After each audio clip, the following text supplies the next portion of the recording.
And after this session, we've got this most exciting Sufi music evening, ladies and gentlemen, when the bars open, the snacks are open, but of course, a fantastic evening with Vikramjit Sahni and his troupe. Sarbpreet, you can bring your stuff on stage. Just bring it out. So put your hands together for our panelists and the interlocutor for this evening, the rise of the Sikhs.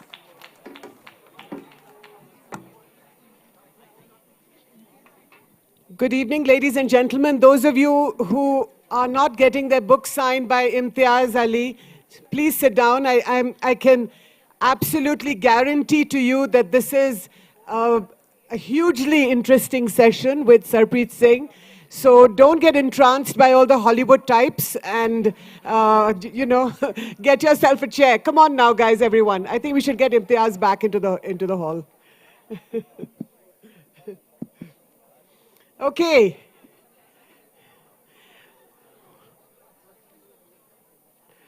All those interested in the Sikhs, say aye. Aye. All those interested in the Sikh empire, come on up, all of you. Card-carrying members of Punjab. Okay.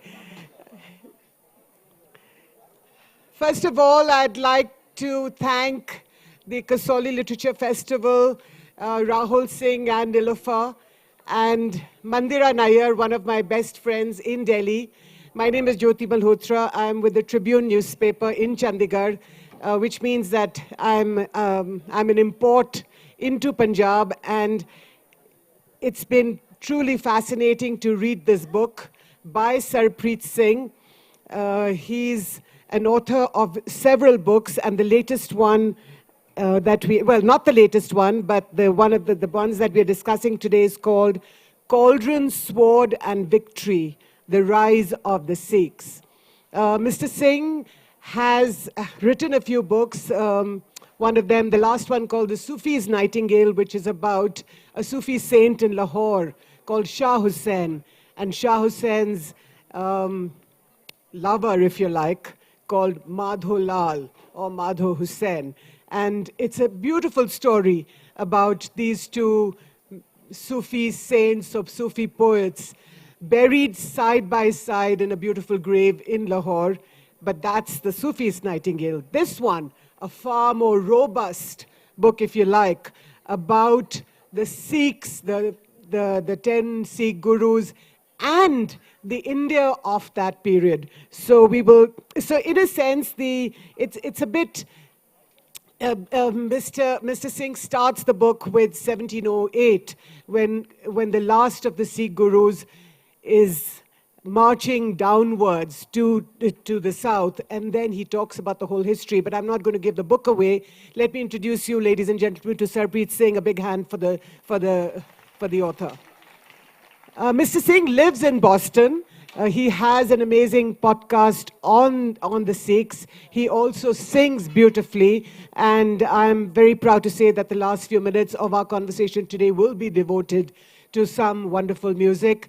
But my first question to you, Mr. Singh, is the name of your book. Why have you called it The Cauldron, Sword and Victory? What does it imply? I'm delighted to be here, and I'll happily answer your question, but I have to do a couple of things first. When I got here, I was laboring under jet lag because I just flew in yesterday. Now I am laboring under jet lag and the expectations, the burden of the expectations that you just raised, very kindly, I must say. So before I answer your question, another acknowledgement is in order. I'm here, of course, to talk about Cauldron, Sword and Victory, which is indeed my newest book. It's just been launched. But I'm also representing a wonderful organization called Agla Varka that was started by Mandira Nair ji, Preeti Gill ji, who's a dear, dear friend, and Rachna Kalra. And the short version is that its mission is to bring Punjab and its unique culture to the rest of the world. So thank you so much to Nilofer ji, who invited me, the organizers of the festival, and Agla Varka as well. So Cauldron, Sword and Victory. This is a translation of a phrase that most Sikhs are very familiar with. Deg, Teg, Fateh. And let me spend a minute talking about the import of Deg, Teg, and Fateh, because this translation is very simple. Deg is a cauldron, a large pot or a vessel. Teg is a double-edged sword, and Fateh, of course, is victory. So what does cauldron, sword, and victory mean?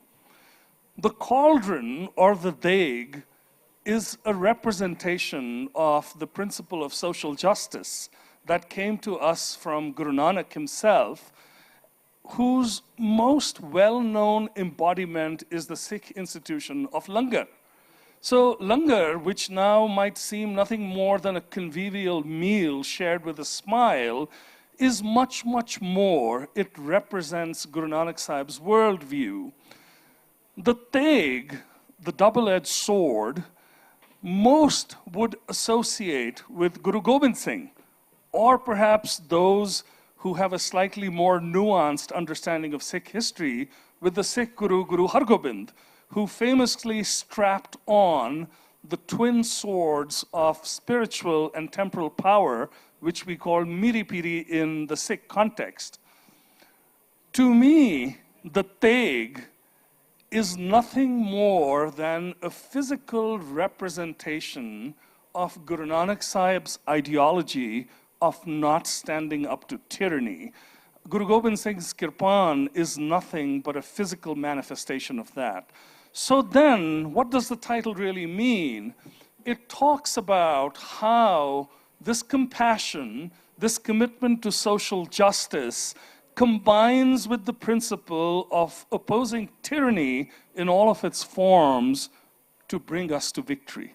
I'm sorry for the long answer, but there's a lot packed in there. Right.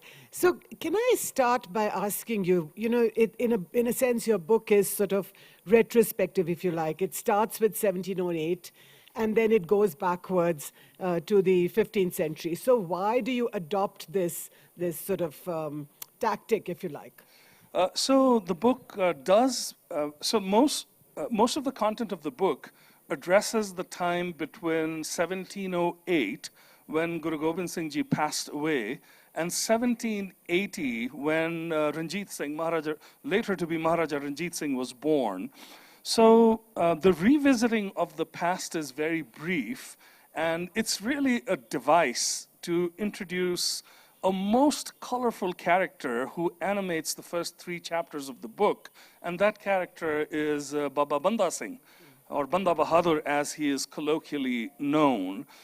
So the bulk of the book really addresses this very turbulent period between 1708 and 1780, and to sort of give you the essence of that period, the faith that Guru Nanak Sahib had started was several hundred years old.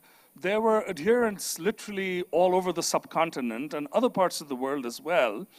Now remember, for generations of Sikhs, there had always been a physical guru, somebody that they could turn to in times of trouble, somebody they could turn to for guidance.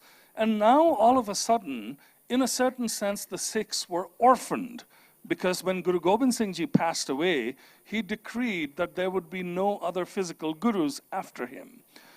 All of us talk about Maharaja Ranjit Singh and the glorious Sikh empire.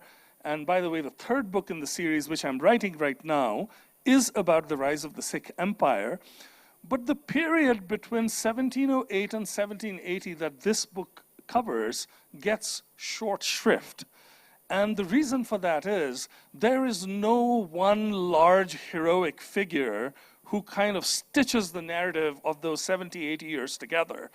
So what this book is about really is it's about those who came before Ranjit Singh, who really created the conditions for him to establish what went on to become one of the greatest empires in the Indian subcontinent. So that's really what the book focuses on. And the way the book presents this narrative is by really relating the actions of the Sikhs in the 18th century to the ideals of the gurus who came before them. And I will draw your attention to something that's really remarkable about this period, and something that's very remarkable about the rise of Maharaja Ranjit Singh's empire. Reflect a little on the nature of Guru Nanak Sahib's revolution. Guru Nanak Sahib was fundamentally a rebel and a revolutionary who turned over the social order of his time. Guess who was most attracted to Guru Nanak Sahib and his ideology? Were they the people who sat at the top of the pyramid of society, which the caste system represented? No, far from it. It's a rhetorical question. So what were the odds that an orphaned people who had been suffering repression for millennia would go on and capture power and glory and then establish a kingdom? This is the story of how that happened. So I'm going to come back to that thought, but meanwhile, one of the things that really fascinated me about your book, Sarbpreet, is that in this period of chaos, if you like, after the 10th Guru has passed and the Guru Granth Sahib becomes the Guru, but if you look at the empires across the north of the country, the British have just come in. Awadh, or what is now Uttar Pradesh, is held by one of the Muslim, Shuja, I think it was Shuja-ud-Dawla, if I'm not mistaken. The Marathas have lost and won the war in Panipat and are marching towards Delhi. The Afghan tribes or tribal chieftains have been to India before, ravaged, the north of India 7 times, Nadir Shah. And here you have then the rise of these, before Maharaja Ranjit Singh. So how do you sort of navigate this whole space with all these chieftains and, of various religions that too? You have the Hindus, you have the Muslims, you have the Sikhs. How does that play out? It's a large question, and I'll try to answer it as succinctly as I can. So as you observe, this was a most interesting time in history, not just for the Sikhs, but really for the entire Indian subcontinent. And the reason for that is the Mughal Empire had started to crumble in earnest. So Punjab was one of the 22 provinces of the Mughal Empire, a very prominent one. In this period, Punjab, of course, was always governed by a provincial governor who was appointed by the Mughals. So in 1739, so let's not talk about Banda Singh Bahadur just yet. Let's fast forward a little to 1739. On the throne in Delhi sat Muhammad Shah Rangile, who was, as his name suggests, a most colorful personality. He was a patron of the arts. Those of you who enjoy Shastriya Sangeet would probably have heard the names Adarang and Sadarang. These names often appear in Khayal texts that we listen to. They were both musicians in his court. He was a poet himself. He was no warrior. So when Nadir Shah of Persia decided to attack India, and the history is very convoluted, it's given in great detail in the book, but I'll just say this, that he was very irritated with the Mughals for a number of reasons.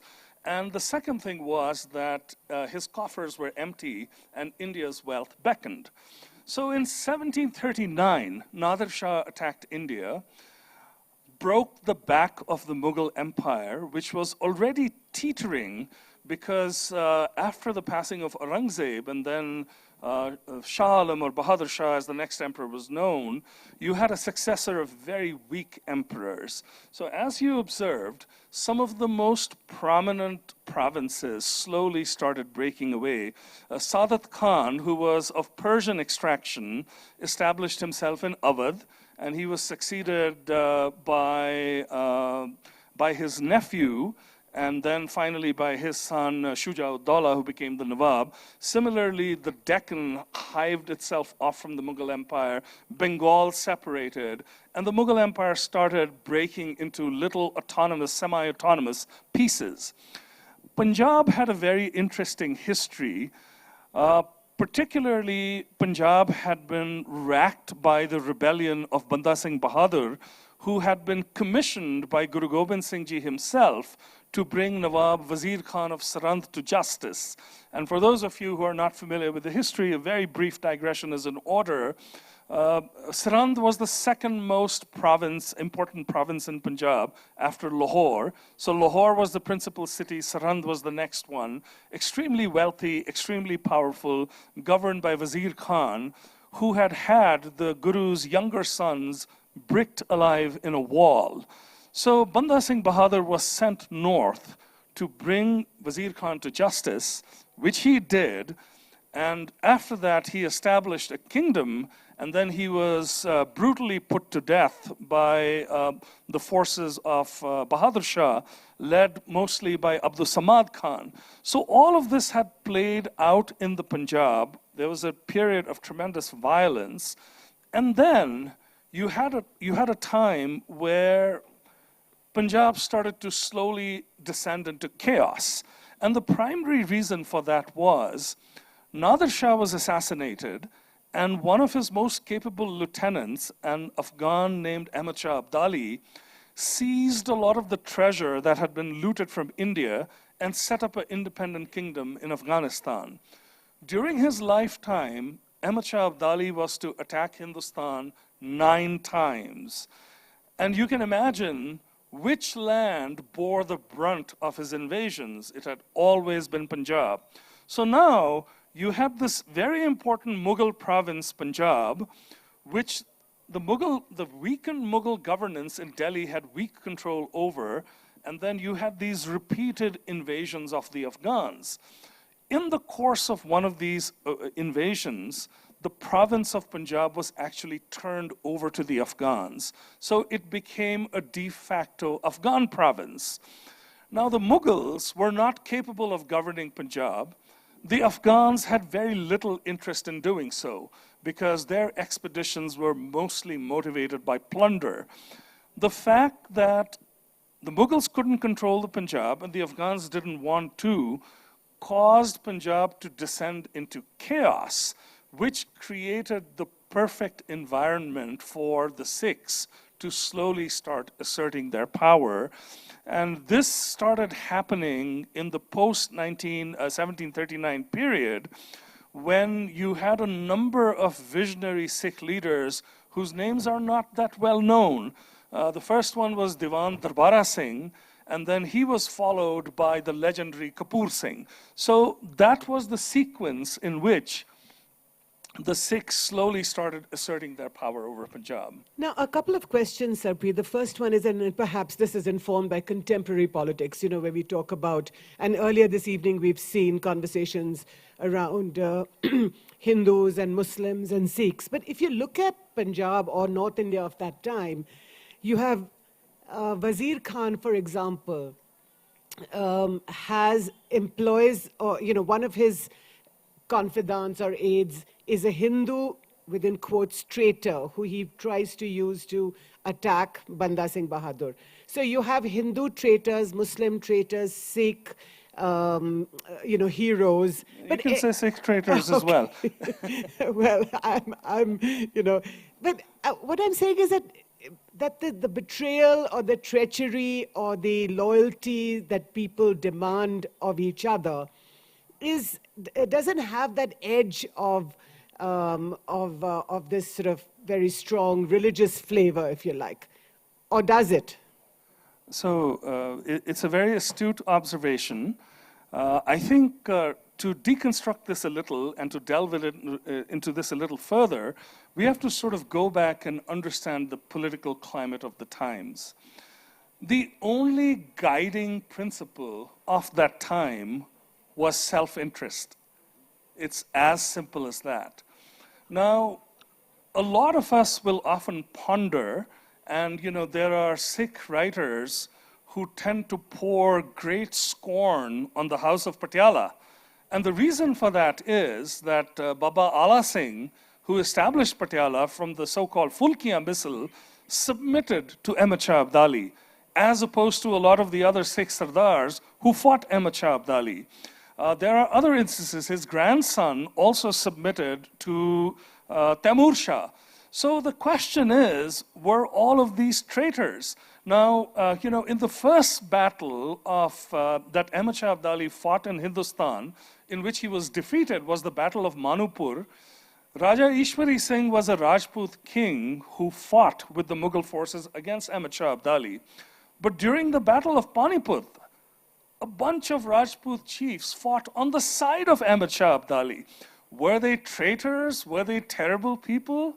Well, the answer is that they were all fighting to preserve their own territory because there was no concept of nationhood at that time. You saluted the most powerful chief around you. That chief guaranteed your title and your territory.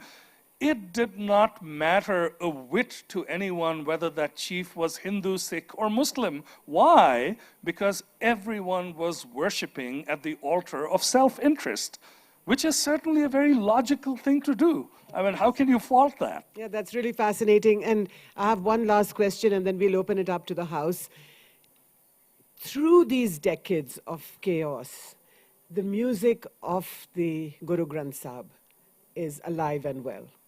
How does that happen, in a time of war and famine and savagery and conflict? How does the music, remain so pure and beautiful? So you could keep me talking on the subject for quite some time, but because Gurmat Sangeet is one of my personal passions, and in my own improbable journey, which was a young man completely adrift from his moorings, leaving the country at a very young age and sort of finding his roots very serendipitously in an alien country, Gurmat Sangeet plays a very large role in that. The book certainly does not address that, but the short answer to your question is that those of you who have even a passing knowledge of Sikhism will know that music is fundamental to Sikh spiritual practice. And like every other idea in Sikhism, which can be traced all the way back to Guru Nanak, this practice started with Guru Nanak Sahib himself. Now, the transmission of music happened in the context of an oral tradition. There was simply no lipi or script for writing music. In fact, when Sikh sacred music started to be documented in the last century, the notation that was used to do that actually came from Vishnu Narayan Bhatkhande, because, there was simply no old tradition of writing music down. So Punjabi ch assi kavange sine basine challe aa reha si. So this was an oral tradition. There were teaching lines which faithfully preserved the old compositions. So all the violence of the 18th century and the 19th century had no impact on Sikh sacred music. You've got me on a soapbox, so you'll have to let me finish. Okay. What the violence could not do over several hundred years, the invention of the tape recorder did in contemporary times. And I'm only being half tongue-in-cheek, because once there was a proliferation of modern film-inspired music in a certain sense, this art, which had been carefully preserved over generations, often by Muslim musicians. So I'll mention this as a side note. Edmund Candler, a contemporary of Rudyard Kipling, who visited the Sri Harmandir Sahib, in one of his essays write, I was surprised to find Turks in the house of Guru Nanak. Turks is how Muslims were referred to. And what he was talking about were the Muslim Rababis, who were the most prominent custodians of Gurmat Sangeet and the holders of the tradition all the way until 1947. And a quick last question, Sarbpreet, is that a lot of the book has a lot of poetry from the Braj. Yes. So the Braj Bhasha, here you're writing about Punjab, which is, I imagine, Persian and Gurmukhi. I'm not sure, I don't know about Gurmukhi, but definitely Persian. And but where does the Braj come from? So you keep asking me very complicated questions. I'm just joking. I'll try to provide a fairly simple answer. A lot of the medieval literature in the Sikh context is in Braj. Now, all of us know Guru Gobind Singh as the great warrior. What a lot of us don't know was that Guru Gobind Singh was a great poet and writer himself and a great patron of the arts. So his court had these famous 52 poets, including Bhai Nandalal Goya, who wrote, you know, many say, the finest Persian poetry in the subcontinent at the level of Hafiz, for instance. You had others like Chandrasen Senapati, who wrote the first biography of Guru Gobind Singh Ji in Braj. Subsequently, you had a lot of other literature in Braj. Examples are Gurbilas Patshahi Chhevi, which talks about Guru Hargobind, Gurbilas Patshahi Dasvi, and then Mahakavi Santokh Singh's opus, the Gurpratap Suraj Granth. And then the two sources in this book that you allude to, Ratan Singh Pangu's Prachin Panth Prakash and Gyani Gyan Singh's Naveen Panth Prakash. So if you look at this body of Sikh literature, academics and students of history might turn their nose up a little at these texts and say, this is hagiography, this is literature, this is not history.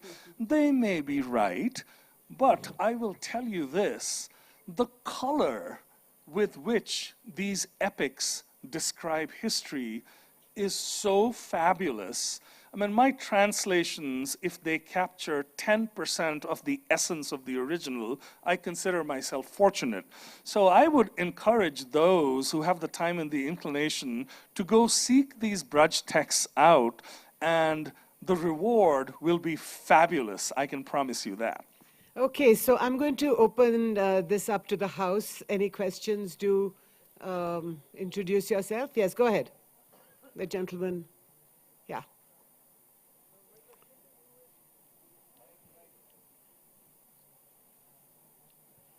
हाँ आप बोलो you can ask जोर दी बोलो हाँ पंजाबी च बोलो जी सवाल पूछो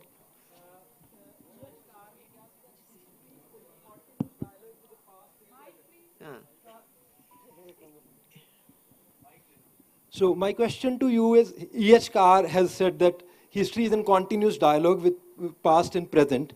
ਤਾਂ ਪੰਜਾਬ ਦੇ ਵਿੱਚ ਅਸੀਂ ਦੇਖਦੇ ਹਾਂ ਕਿ ਜਿਹੜਾ ਹੁਣ ਦਾ ਕਰੰਟ ਦਾ ਪੋਲੀਟੀਕਲ ਡਿਸਕੋਰਸ ਹੈ, it's very history oriented. So every single time Chief Minister in Punjab comes and promises to give Maharaja Ranjit Singh's empire. So then we have that farm protest.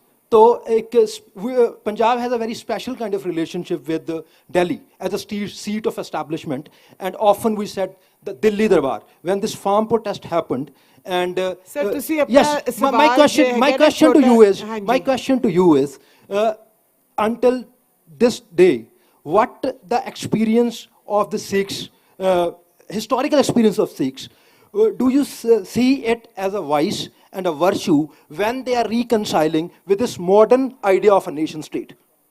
Okay.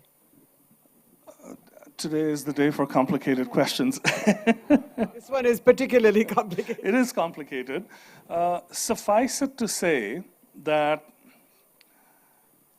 there does not need to be tension between the Sikh ethos and the nation state. There does not need to be. However, if you look at the history of the Sikhs, which we obviously don't have time to delve into today, the history of the Sikhs is marked by rebellion from the time of Guru Nanak Sahib to the present day. So all that I would say is that ਜਿਹੜੀ ਬਗਾਵਤ ਹੈਗੀ ਹੈ ਉਹ ਸਾਡੇ ਰਗਾਂ ਦੇ ਅੰਦਰ ਹੈ. And this doesn't mean that a Sikh is expected to be a rebel constantly under all circumstances, but when Guru Nanak Sahib talked about tyranny, he did not let us off the hook. You know, ਉਹਨਾਂ ਨੇ ਕੌਮ ਨੂੰ ਕਿਹਾ ਹੈਗਾ ਜਿੱਥੇ ਤੁਸੀਂ ਅਤਿਆਚਾਰ ਦੇਖਦੇ ਹੋ ਤੁਸੀਂ ਸਾਹਮਣਾ ਕਰਨਾ ਹੈ.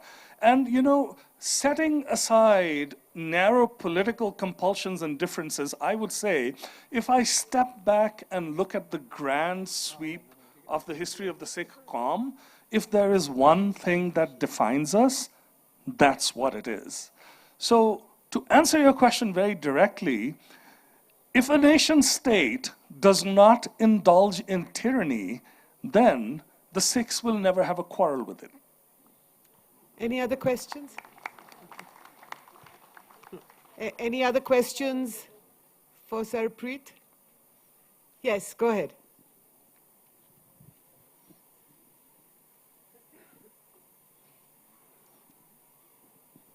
Non-Sikhs are also allowed to ask questions. ਸਤਿ ਸ਼੍ਰੀ ਅਕਾਲ ਗੁਰਪ੍ਰੀਤ ਜੀ ਸੌਰੀ ਸਰਪ੍ਰੀਤ ਜੀ ਤੁਸੀਂ you talked about justifying what Patiala State Ala Singh did by siding with Ahmed Shah Abdali.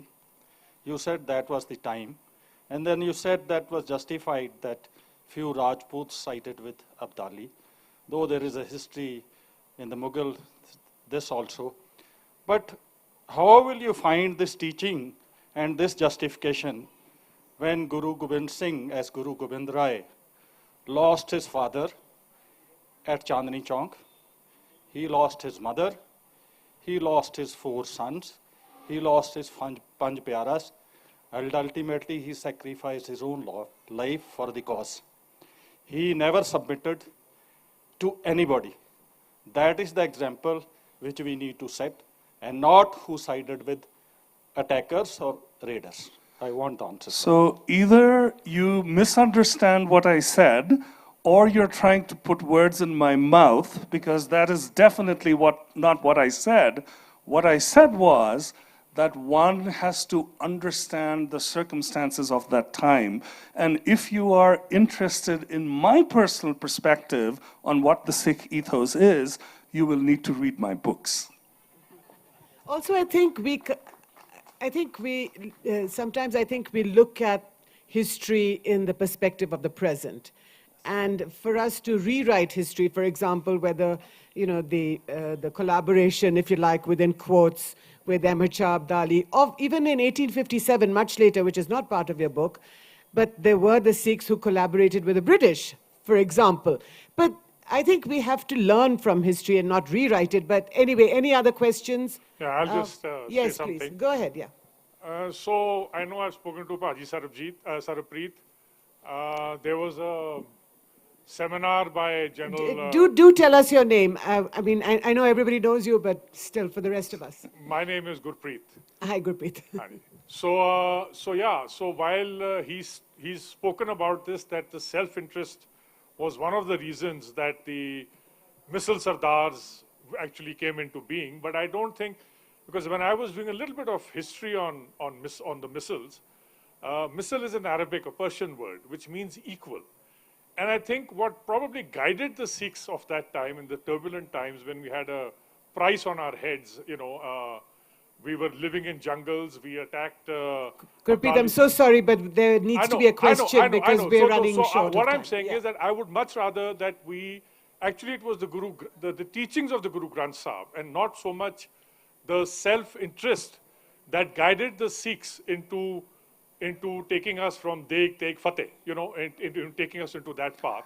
And so I would like to sort of impress upon that more than the self-interest part of it. So I would say that, Gurpreet Virji is my dear friend. He needs to read the book as well. Seriously, I cannot respond to what people think is in the book. I can only respond to what's in the book. I personally am very animated by exactly the sentiments that both the speakers, both the questioners sort of expressed. But our conversation today cannot, by definition, encompass everything that's in the book. What you heard today was a response to some of the questions that were asked. And I'm not saying this because I want to sell my books. That's my publisher's job. But if you should sell your books, I think, and everybody should go out and buy the book for sure. But all joking aside, I was being half tongue-in-cheek. I think at the end of the day, you need to engage with the material to really understand where I'm coming from. Okay, we'll take one last question. Go ahead. And then we have a surprise for all of you who are braving the chills of Kasauli and have stayed to... Here's Sarbpreet. Hanji. Hi. You have to stand because we don't know who you are. My name is Antoni. Anthony. Yeah. Gonzalez. Okay. Anthony That's Vivas. leftover from the last session. Previous session, Yeah. hangover. Go ahead, Anthony. As you can see, I'm not a Sikh. I would like, and I would like this conversation not to be a conversation of Sikhs with Sikhs. So I want to add perhaps something or a question only. What do Sikhs add to the spirituality of the world today? What is your message today? What, a part of your turban, what makes you so special? This is the biggest question of the day. and I would suggest that we should have a... 10 seconds to answer that. We should have a side conversation because it's really not the subject of, not the topic for today, but I'll be very glad to sit with you after the session and just be ready to listen for a fair amount of time. Okay. So, ladies and gentlemen, am I allowed to... Do you have a 10-second question? Okay, go ahead. You should, yeah, just speak up. I'm sure you have a booming voice. I wish I had a booming voice. Okay. Question is very simple. I'm Harry Doll. Want to just tell us who you are? Harry, Dirty Harry Doll? No? Okay. Question is, you talked about nation. In the earlier sessions it came up, and what is your concept and reaction to the concept of nation, which I was understanding is a Western concept? How do we, in this part of the world, today or historically come into evolving into a nation, Sikh nation state or a nation? What's your take on the linkages and the rivets that need to be put into place of understanding what a nation is in terms of the lower, right down the line to the roots? It's a full paisa vasool, Sarbpreet. I think somebody incorrectly probably told the audience that I'm an academic. It's the day of the full paisa vasool, Sarbpreet. You have to answer everybody's questions until I don't understand, honestly, where your question is coming from. Nation is a term that all of us understand in the modern context. In the Sikh context, we use the term panth to represent the Sikh nation. So I would just say that as a practicing Sikh, to me, the Sikh panth is the body of Sikhs, regardless of where they live, regardless of what their political beliefs in the modern context are. The Sikh panth are all of those who subscribe to the philosophy of Guru Nanak Sahib. And I don't distinguish between Guru Nanak Sahib and Guru Arjan Sahib and Guru Gobind Singh Ji. That dichotomizing is very much a product of Western scholarship and really is a deep misunderstanding of what the Sikh panth is. But at the end of the day, to me, the Sikh panth simply is represented by the followers of the ideals of Guru Nanak Sahib. And to me, it is not affected by whether they wear turbans and whether they have shorn hair or not. It is defined much more by the values that they subscribe to. I apologize if that's an abstract answer, but that is what I believe the Sikh panth is. That was so beautifully said, Sarbpreet. Ladies and gentlemen, we have a surprise for you, which I think is fitting to, fitting end for this evening. A beautiful day that we've had so far. Sarbpreet, may I ask you to perform some of the music that you're very well known for? I think this is completely Mandira ji's fault and Preeti Gill ji's fault. The music that would go with this book would probably be a few selections from the Dasam Granth steeped in Veer Ras, which I will not sing today because this is not the right context. I'm very particular about where Gurbani should be presented, how it should be presented. So when I was informed that I have been commanded to sing, I was kind of scratching my head trying to figure out what should I offer. I came up short in terms of anything that is directly connected to this book. So what I will do is, I will sing something from the context of my previous book, which you had alluded to, The Sufi's Nightingale, which is a retelling.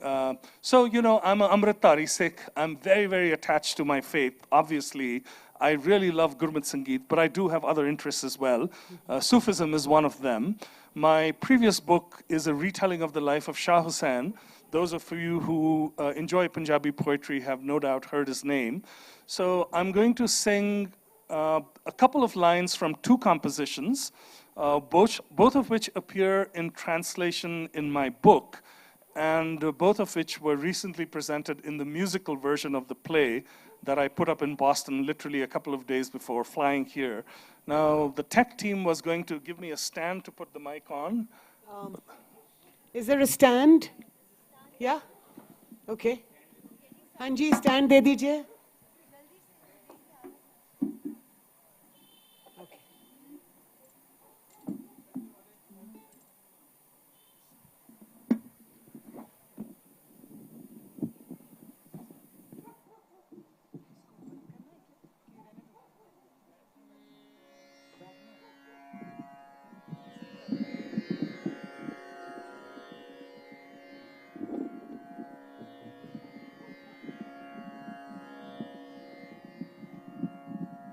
I have to, I think it won't come any further. So when I was talking about the burden of raised expectations, let me try to modulate it a little by saying that I'm definitely not a trained singer, but Shah Hussein's poetry is something, my primary context is Gurmat Sangeet, but Shah Hussein's poetry is something that I'm particularly attached to. So I will present actually the first composition that I ever created to sing one of his kafis.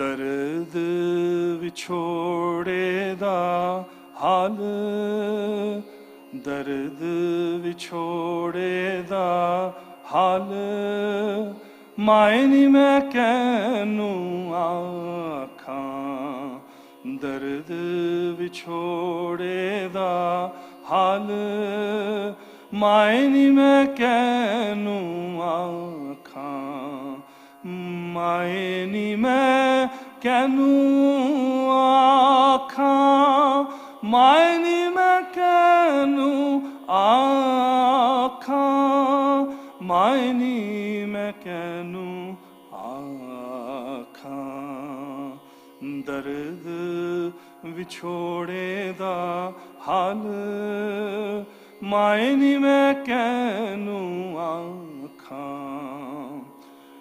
धुआं धुखे मेरे मुर्शिद वाला जो फौला लाल जा फौला लाल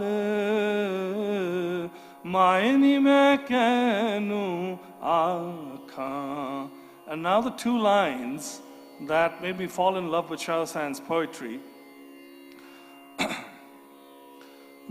दुखां दी रोटी सूलां दा सालण दुखां दी रोटी सूलां दा सालण आही दा बालण बाल आही दा बालण बाल मायनी मैं कैनू आखां दर्द विछोड़े दा हाल मायनी मैं कैनू मायनी मैं कैनू मायनी मैं कैनू आखां.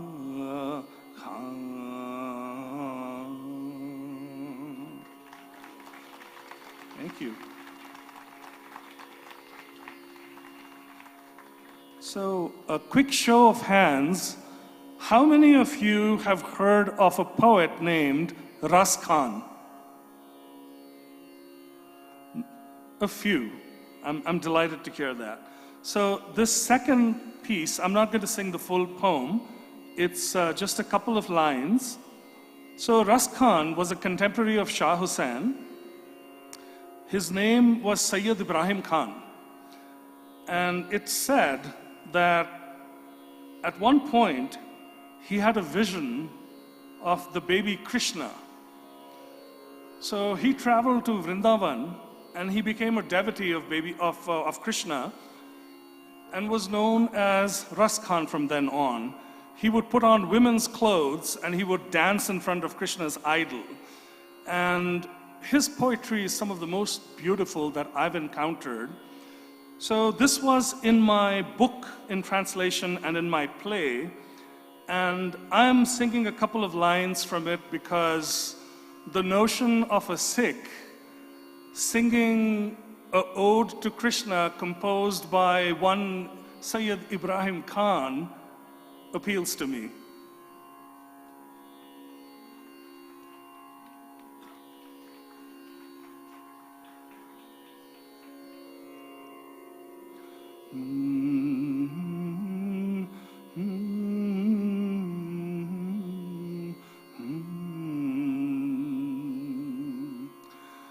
कानन दे अंगूरी रहबो कानन दे अंगूरी रहबो जब ही मुरली धुन मंद बजे है जब ही मुरली धुन मंद बजे है कानन दे अंगूरी रहबो कानन दे अंगूरी रहबो माई रिवा मुख की मुस्कान माई रिवा मुख की मुस्कान संवार न जय न जय कानन दे अंगूरी रहबो कानन दे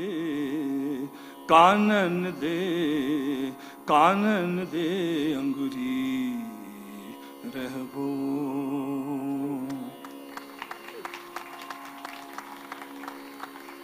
And finally, I will give you a sneak peek into one of my next projects.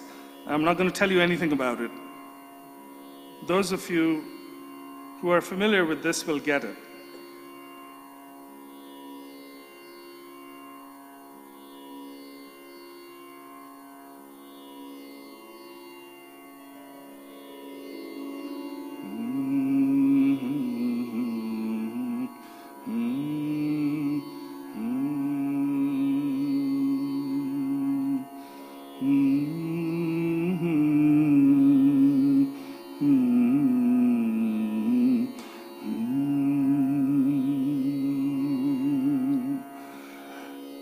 अव्वल हमद खुदाएदा विरद कीजे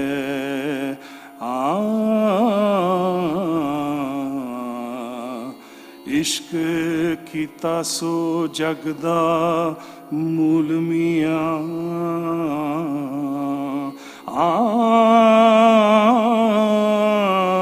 पहले आप है रब ने इश्क कीता हाँ ते माशूक है नबी रसूल मियां इश्क पीर फकीर दा मर्तबा है मर्द इश्क दा भला रंजूल मियां खिले तना दे बाग कलूब अंदर हाँ जिन्ना कीता है इश्क Kabool Miyan. My next project. Thank you. We're not going to guess what that is, but of course, the Heer Ranjha of Punjab. But let me thank you, Sarbpreet. This was just an amazing evening, and I think this nicely segues into the rest of our evening. One of Sarbpreet's both sources and inspirations has been Khushwant Singh's History of the Sikhs. I have to mention that since I'm here. So very briefly, so when I was in the US, a series of events triggered intense curiosity in who I was. Not being able to read Gurmukhi, I could only turn to English sources. There were 3 books that I read as a young grad student in the US. The first one was J.D. Cunningham's History of the Sikhs. The second one was Max Arthur Maucauf's The Sikh Religion. And the third was Sardar Khushwant Singh's The History of the Sikhs. And I'm not telling you anything new. The book was written decades ago, and to this day, there is not a better way of engaging with the Sikh faith. It was instrumental in helping me start my journey, and I'm grateful for that. Okay, so ladies and gentlemen, big hand and go and buy the book. It's outside, and I'm sure the author will sign it for you too. Thank you so much for this evening. Thank you so much, Jyoti.